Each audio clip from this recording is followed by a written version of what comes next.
pasal 18 ya, ketika misalnya alumni UGM itu menjadi pejabat publik dan informasinya kemudian diminta ke pihak UGM sebagai pihak yang menguasai informasi tersebut gitu. Ya, dalam hal ini ya kasus yang ini nih, ada ijazah misalnya yang diminta salinan ijazah. Nah, bagaimana nanti UGM merespon permohonan informasi seperti ini? Karena kan kalau di uji konsekuensi ini kan ada dibuka, ada ditutup. Nah, dibuka ini kan kalau mengacu ke pasal 17 sampai ke pasal 18 artinya kan untuk pejabat publik itu akan diberikan, misalnya seperti itu. Nah, sekarang kalau dalam kondisi seperti ini, ketika ada permohonan bukan hanya untuk Jokowi saja nih, untuk pejabat publik lain yang mungkin dari UGM, ini kan pejabat publik di Indonesia nih, bupati, wali kota semua sedang dimintakan terkait ijazahnya ya. Nah, ketika dia berasal dari UGM, bagaimana UGM kemudian merespon informasi tersebut? Ya, baik. Terima kasih Majelis. Izin menjawab. Kalau dari kami mengacu dengan uji konsekuensi kemarin, kami mendapatkan keterangan dari ahli bahwa memang hal tersebut dapat dimintakan kepada badan publik yang memang di situ ada pejabatnya gitu. Jadi kalau untuk UGM secara instansi, dia akan melakukan jawaban atas verifikasi, misalnya contoh KPU meminta verifikasi terhadap legalisir ijazah atau apapun itu, kita akan sampaikan. Tapi kalau mengenai terkait dengan keterbukaan informasi publik, nah ini kita harus berhati-hati. Jadi itu nanti akan diserahkan kepada badan publik yang memang di situ dijabat oleh pejabat publik tersebut. Kira-kira itu penjelasan dari ahli dan kami sampaikan kepada majelis. Terima kasih majelis. Maksudnya kalau yang diminta ijazahnya menteri gitu, menteri keuangan, berarti mintanya ke Kementerian Keuangan gitu. Tapi kan Kementerian Keuangan sebenarnya tidak punya hak untuk mengeluarkan ya, karena yang memproduksi kan UGM ya, memproduksi informasi tersebut. Gimana tuh? Ya, majelis ingin menyampaikan dan berdiskusi dari hasil diskusi dengan ahli kemarin, dari keterangannya ahli, memang kami merasa ada hal yang harus diverifikasi kembali ketika seseorang itu dinyatakan sebagai pejabat publik. Dan hal tersebut bukan ranahnya UGM untuk bisa memverifikasi bukti bahwa ada permintaan terhadap suatu pejabat publik.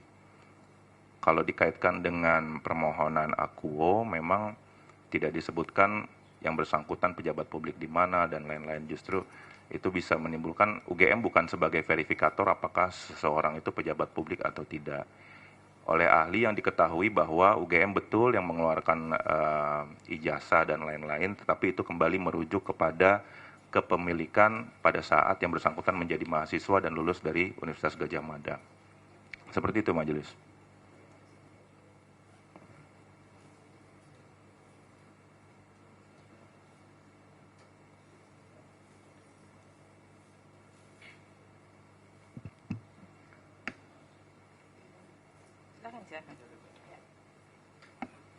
Ini mungkin mengambil arti dari statement, jadi seandainya pejabat publik di badan publik A, kalau dimintakan ijazah, maka masyarakat minta ke badan publik A, gitu maksudnya, gitu ya, clear ya, ya kan? Betul.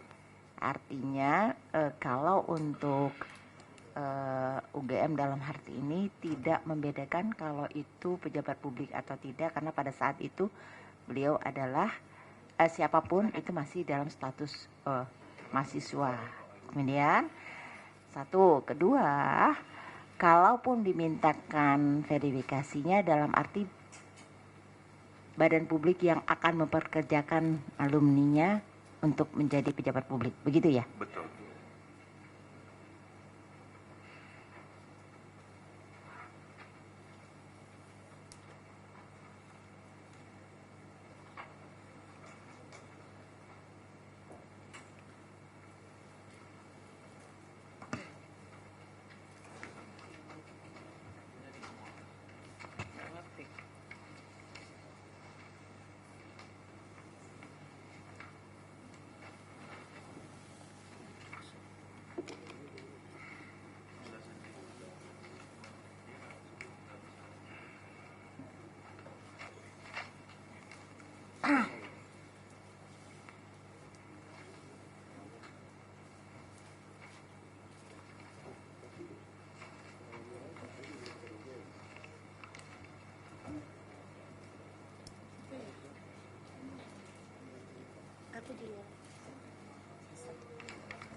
Saudara termohon, jadi menurut penjelasan dari uji konsekuensi, itu berarti kalau pejabat publik yang memiliki tanda kutip home base gitu ya, di Kementerian Luar Negeri misalnya, maka ijazah tersebut harus dimintakan ke Kementerian Luar Negeri. Ini saya mau mengklarifikasi penjelasan awal tadi. Ya, seharusnya pada prinsipnya menurut ahli bahwa UGM bukan verifikator apakah seseorang itu pejabat publik atau tidak. Sehingga kalau berbicara tentang apa yang dimiliki, data yang dimiliki UGM saat ini adalah yang bersangkutan itu apakah mahasiswa atau bukan, alumni atau bukan. Sehingga hanya merujuk pada data itu saja. Bahwa ada variabel bahwa yang bersangkutan adalah pejabat publik, hal tersebut dapat diverifikasi kepada instansi yang bersangkutan yang menyatakan bahwa yang bersangkutan adalah pejabat publik di suatu instansi tersebut. Karena menurut ahli ini bisa menjadi hal yang cukup bisa membawa permasalahan lanjutan apabila kita berlaku sebagai verifikator pejabat publik. Hal itu yang diantisipasi oleh ahli. Memang yang diminta itu verifikasi ya. Maksudnya dalam register Aquo sekarang itu memang yang diminta itu verifikasi. Atau yang diminta adalah dokumen atau informasinya. Yang diminta dokumen atau informasinya, tetapi tidak merujuk bahwa seseorang itu pejabat publik di badan publik mana.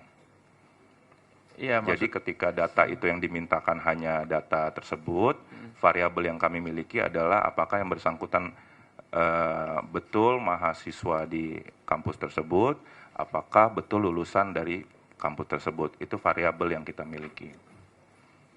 Artinya selain pertanyaan apakah itu permohonan terkait informasi tidak bisa direspon? Terkait informasi yang mana, Majelis? Enggak, saya sebenarnya mempertanyakan kenapa ada istilah hak verifikasi yang perlu didalami dalam uji konsekuensi. Karena kan pertanyaan dari pemohon itu bukan soal memverifikasi, tapi meminta informasi. Verifikasi sepertinya nggak jadi bagian dari register Aquo deh. Betul. Iya kan? Betul. Terus kemudian kenapa karena ini persidangan sudah panjang ya. Betul. Kenapa di persidangan hari ini muncul istilah baru soal hak memverifikasi dari UGM? Betul. Majelis, saya izin menjelaskan. Pertanyaan yang disampaikan oleh Ketua Majelis tadi adalah pertanyaan apabila, ini kan kita lagi bertanya tentang uji konsekuensi yang telah dibuat UGM. Apakah kalian itu ada mekanisme terkait dengan permintaan terhadap pejabat publik? Itu pertanyaannya. Sehingga pertanyaan tersebut juga di luar dari apa yang dimintakan oleh pemohon. Berarti kami hanya menjawab itu. Respon saja ya. Betul. Lalu kemudian misalnya tidak ada permohonan soal verifikasi. Apakah informasi yang terkait, ini menegaskan proses-proses sebelumnya, itu bisa diberikan terkait register Aquo? Apakah ada poin dari permohonan itu yang tidak bisa diberikan menurut uji konsekuensinya UGM? Ya, berdasarkan uji konsekuensi UGM, memang ada dokumen-dokumen yang menyangkut dengan data pribadi yang tidak bisa diberikan oleh UGM. Di bagian mana aja?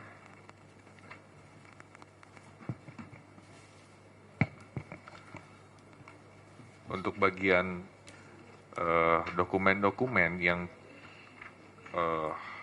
tidak bisa disampaikan oleh UGM karena menyangkut dengan data pribadi sebagaimana diatur di Undang-Undang Perlindungan Data Pribadi, salinan ijazah asli, transkrip nilai, kartu rencana studi, laporan kuliah kerja nyata, laporan tugas akhir, surat tugas pembimbing, SK yudisium, dan juga bukti pendaftaran yudisium dan buku wisuda. Itu hasil dari uji konsekuensi juga dengan para ahli yang dari eksternal, kayak gitu. Jadi seluruhnya tidak bisa diberikan? Atau ada yang bisa diberikan? Yang menyangkut data pribadi tidak bisa diberikan. Namun sekali lagi kami sampaikan seperti yang di persidangan sebelumnya, kami UGM tidak pernah menutup-nutupi gitu, tapi apabila ada produk hukum yang memang memperbolehkan dan itu ada pengecualian dari Undang-Undang PDP, kami akan siap untuk membuka. Ya, artinya dari uji konsekuensi berdasarkan masukan ahli baik dari UGM ataupun eksternal, apakah ada informasi yang dimohonkan oleh pemohon itu yang bisa diberikan? Ada. Yang mana saja? Terkait dengan SOP-SOP yang memang dibuat langsung oleh UGM tanpa ada pihak lain ataupun data pribadi dari mahasiswa ataupun alumni. Berarti yang bisa diberikan berdasarkan uji konsekuensi hanya SOP. Betul, Majelis. Dan terkait ijazah asli, salinan ijazah asli, transkrip nilai, KRS, KHS, laporan KKN, laporan tugas akhir dan skripsi, surat tugas pembimbing dan berita acara, SK yudisium menurut UGM tidak bisa diberikan. Mengacu dengan uji konsekuensi hanya SOP dan juga skripsi. Skripsi yang bisa disampaikan, yang bisa dibuka.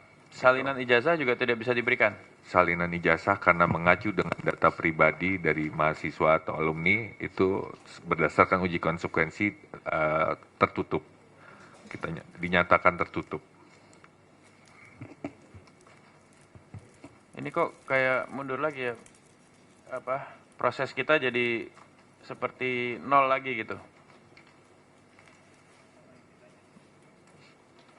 Lalu bagaimana cara UGM sebagai badan publik merespon permohonan ini? Ini kan ada permohonan informasi dari 1 sampai 8 untuk tujuan tertentu, ya, untuk memastikan posisi tertentu memiliki legal standing secara akademik, begitu ya. Cara meresponnya seperti apa untuk memenuhi tujuan tersebut? Apa dengan keterangan ya betul bahwa yang bersangkutan itu adalah pemilik ijazah dari kampus UGM, ya betul bahwa kita memiliki salinan ijazahnya, ya betul kami memiliki transkrip nilai dan seterusnya tanpa memberikan informasinya. Saya mau mengklarifikasi aja, cara merespon tujuannya gimana? Terima kasih pertanyaannya Majelis. Kalau mengacu pada permohonan yang diajukan, itu adalah spesifik permintaan dokumen. Jadi kalau saya baca dalam dokumen-dokumennya adalah permintaan ijazah asli, kemudian salinan ijazah asli, transkrip nilai dan lain-lain. Jadi bukan semacam pertanyaan untuk dijawab apa benar atau tidak. Tetapi yang dimintakan adalah dokumen.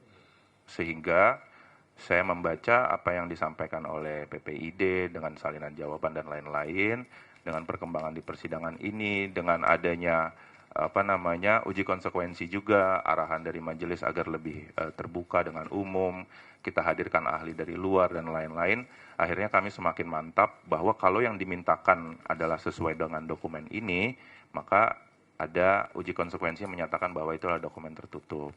Namun kami menjadi lebih terbuka dan lebih terinformasi bahwa SOP-SOP, kemudian dengan skripsi yang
Halo?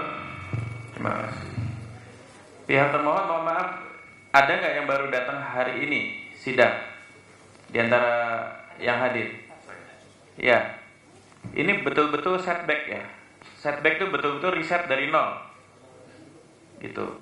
Jadi jawaban Bapak itu betul-betul ahistorik secara proses sidang. Karena kita sudah panjang sekali, proses dialektikanya sudah panjang sekali, terus tiba-tiba datang riset lagi dari awal. Jadi Bapak Mandela ini yang KTP-nya di depan ya, Bapak Mandela Credo Ignatius ya. Ini setback banget Pak. Jadi gini, pertama soal kepakaran, karena ada satu yang baru hadir, saya mungkin sedikit mengulang soal proses uji konsekuensi. Soal uji konsekuensi itu kepakarannya tidak boleh chauvinik. Saya sudah sampaikan ini secara akademik. Cuma UGM tok, nggak bisa. Karena ini terkait bukan hanya soal kepakaran akhirnya, tapi soal posisi kebijakannya UGM. Jadi harus ada yang menjelaskan, bukan hanya menjelaskan kebijakan, tapi dari sisi kepakaran. Yang kedua, kami tadi sudah diskusi dengan Bu Ketua juga. Kalau dilihat, sebenarnya tidak ada juga dalam proses uji konsekuensi terbaru pakar di luar UGM. Begitu. Ada dari Fakultas Kehutanan, ada dari pakar hukum, dan Ibu Bapak sekalian mungkin yang hadir di sini, soal keterbukaan informasi publik itu rumpun keilmuan dan kompetensinya itu lebih muda dari usia lembaganya. Berbeda dengan hukum. Hukum itu usia pakar dan rumpun keilmuannya lebih tua dari usia lembaganya hadir. Misalnya lembaga-lembaga hukum hadir di negara bangsa, itu pasti usianya lebih muda daripada usia rumpun keilmuannya. Keterbukaan informasi publik itulah lembaganya lahir, karena setiap negara bangsa itu lembaganya, mazhab keterbukaan informasi publiknya juga beda-beda berdasarkan undang-undangnya, berita acaranya juga berbeda. Yang kita tidak temukan adalah pakar keterbukaan informasi publik. Ini nggak ada masalah ketika tidak ada bahasan yang equivokal. Ya, kalau bahasannya umum-umum tok nggak ada masalah. Tapi ini tema yang equivokal yang sangat tinggi, sensitivitas pro kontranya, butuh ada pakar keterbukaan informasi publik. Itu aja. Jadi maksudnya kalau misalnya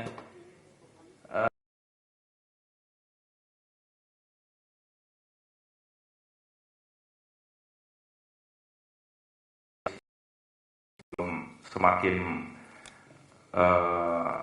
arahnya berbeda, ya kami sudah sampaikan uji konsekuensi kami di halaman 24, boleh dibaca dulu majelis. ya, Boleh dibaca dulu, dibuka halaman 24. halaman 24 ya.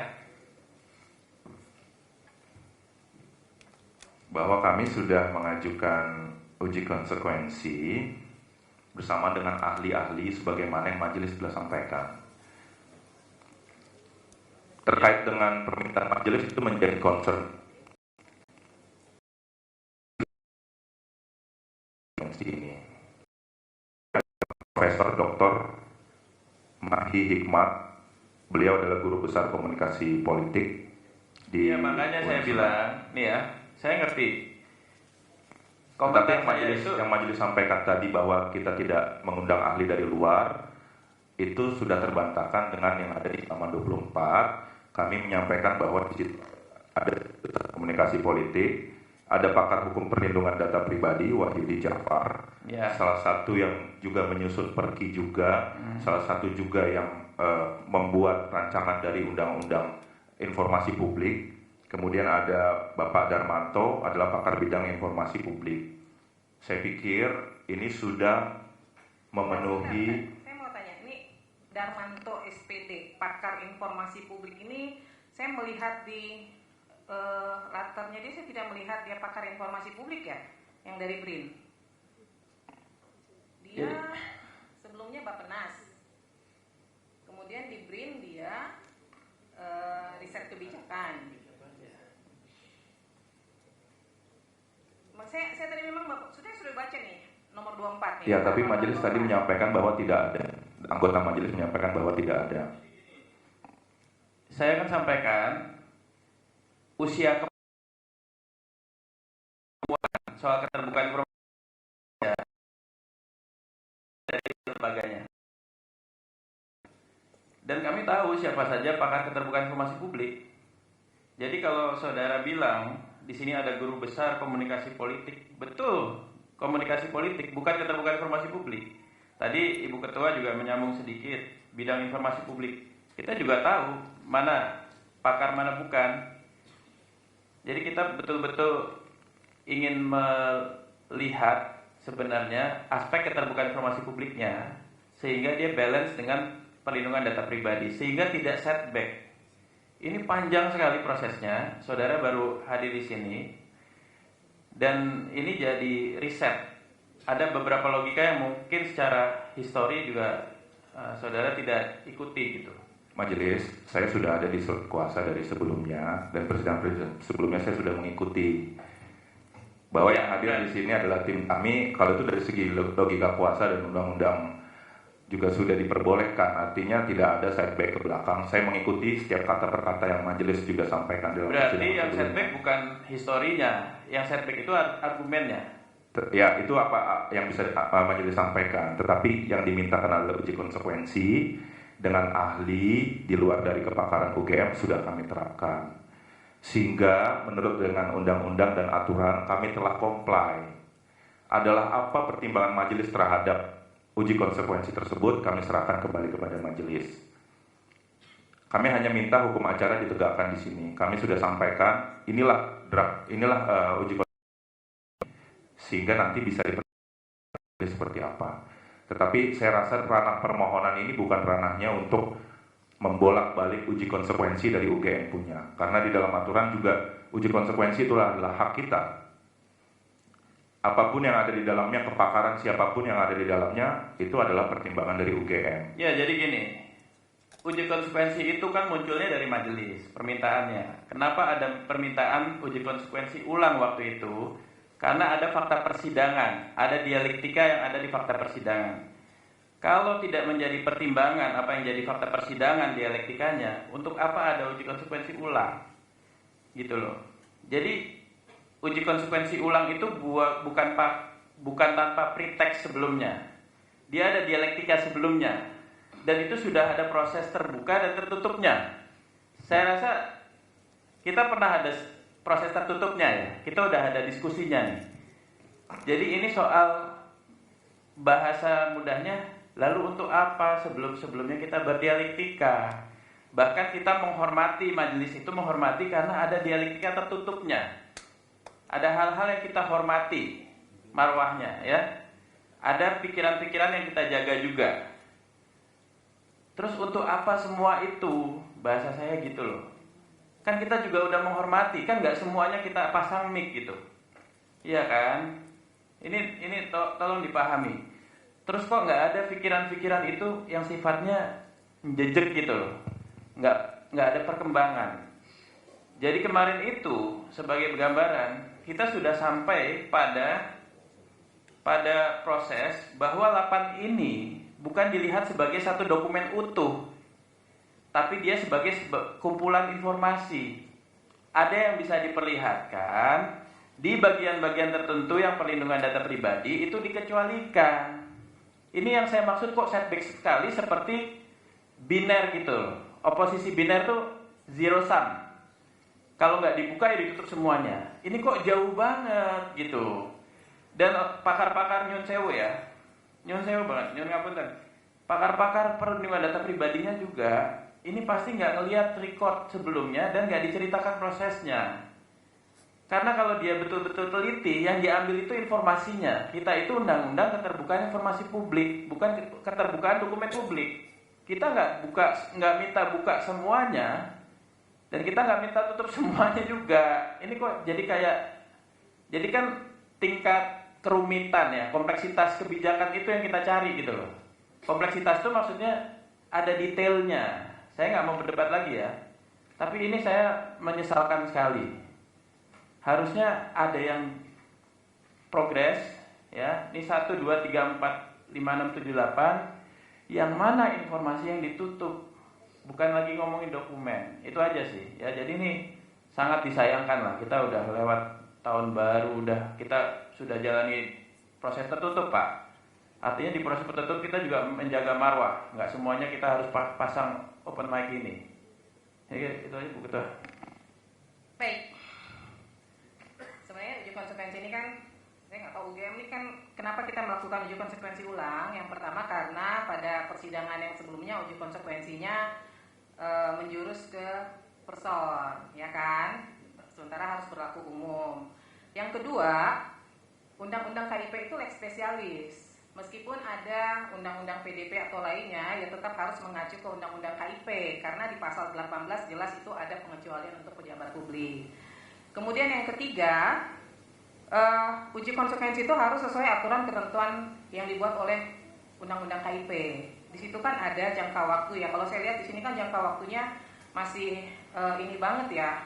Apa namanya? Maksudnya nih diizinkan oleh pemilik kekayaan intelektual, diperintahkan oleh aparat penegak hukum, nggak boleh. Jangka waktu itu harus ada tahunnya. Karena terkait rahasia negara saja hanya disimpan 30 tahun. Nah ini akan disimpan berapa lama begitu loh. Itu harus ada batasannya. Nggak bisa badan publik terus semena-mena melakukan uji konsekuensi. Bahwa itu diberikan kebebasan kepada badan publik, iya.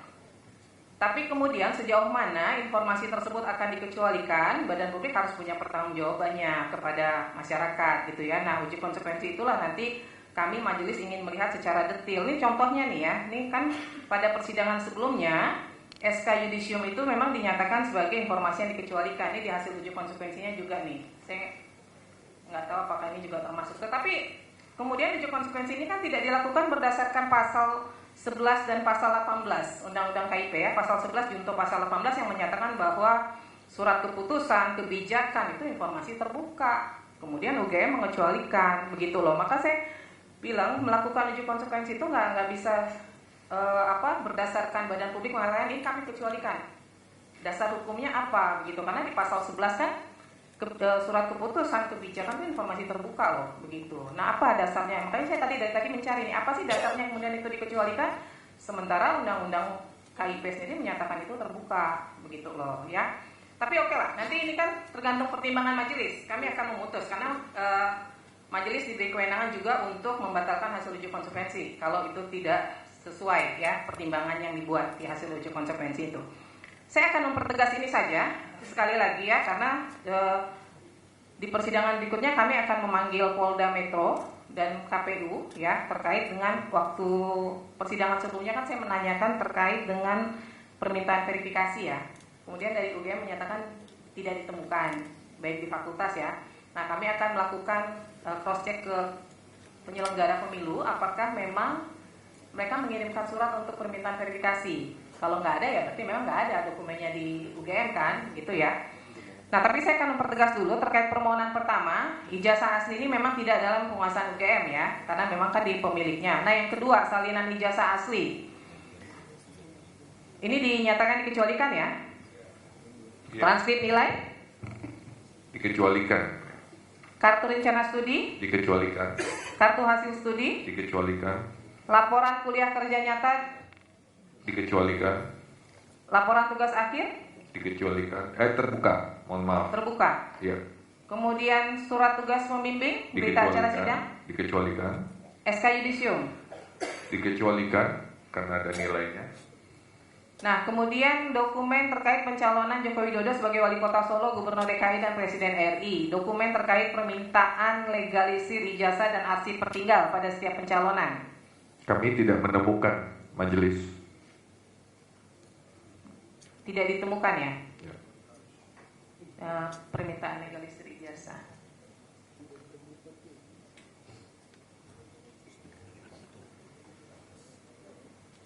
Ini kan berarti pihak Jokowi ya yang harusnya mengajukan ya. Nah kalau sistemnya di UGM itu ketika ada orang minta legalisir ijazah memang harus pakai surat atau gimana prosedurnya? Saat itu mungkin dari pihak kehutanannya sendiri akan menjawab, silakan Pak.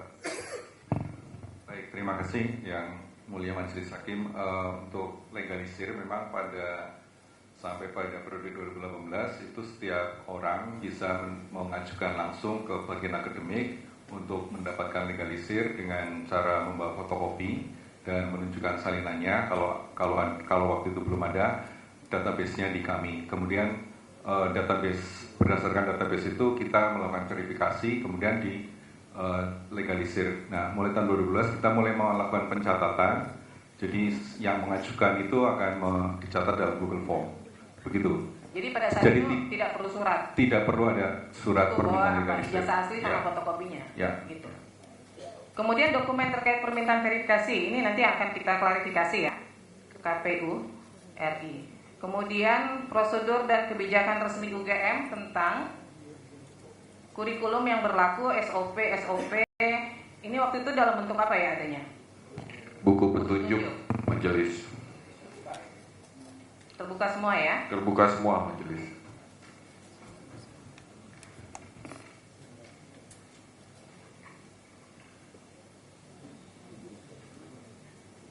Baik, silakan dari pemohon ada yang ingin disampaikan nggak? Ya, kita ingin di forum ini semuanya terbuka dengan jelas, Bu, ya, majelis. Jadi yang pertama yang ingin kami tanyakan adalah siapa saja pakar atau ahli yang sudah diundang oleh UGM untuk uji konsekuensi. Mohon dijelaskan lagi secara lebih detail nama dan kepakarnya sehingga kami bisa mencatat dan kami akan melakukan track record, melacak nanti. Itu satu pertanyaan pertama. Jadi semua pihak ketiga yang independen yang diundang sebagai pakar untuk uji konsekuensi. Yang kedua, kami juga ingin klarifikasi di sini karena lalu lintas diskusinya kayak seperti jadi nggak fokus ya, banyak dalih ya dari UGM. Tolong dijawab oleh UGM dari 3 kategori tertutup, kemudian dikecualikan dan terbuka. Kami hanya ingin memastikan apa saja yang tertutup.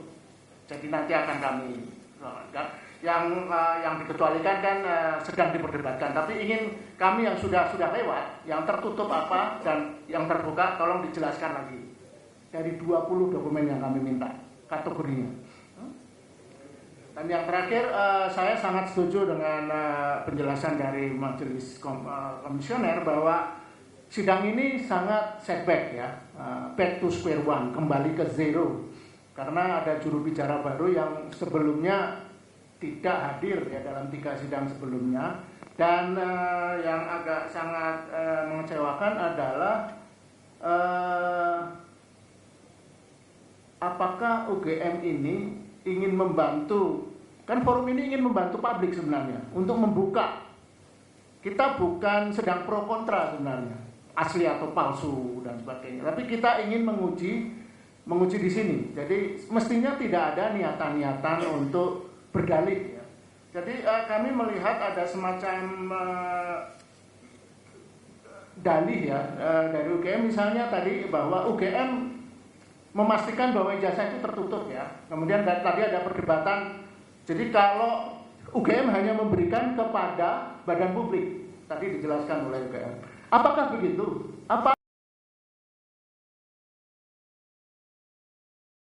Apakah ilustrasi yang sangat ironis ya, kalau mau minta dokumen terkait Menteri Keuangan harus ke Kementerian Keuangan, itu kan lucu banget. Kementerian Keuangan itu kan instansi yang barangkali secara dokumen tidak juga terkait langsung dengan dokumen-dokumen seperti ijazah dan sebagainya. Nah, UGM sebagai pihak yang memiliki dokumen dan informasi seharusnya tidak berdalih, tidak menyerahkan pada pihak-pihak yang tidak terlalu relevan menurut saya. Kalau memang niatannya ingin membuka informasi, kalau tidak ada kekhawatiran seperti yang di masyarakat sekarang beredar seolah-olah ada sesuatu yang disembunyikan. Itu itikat itu. Itu dari saya. Mungkin ada teman.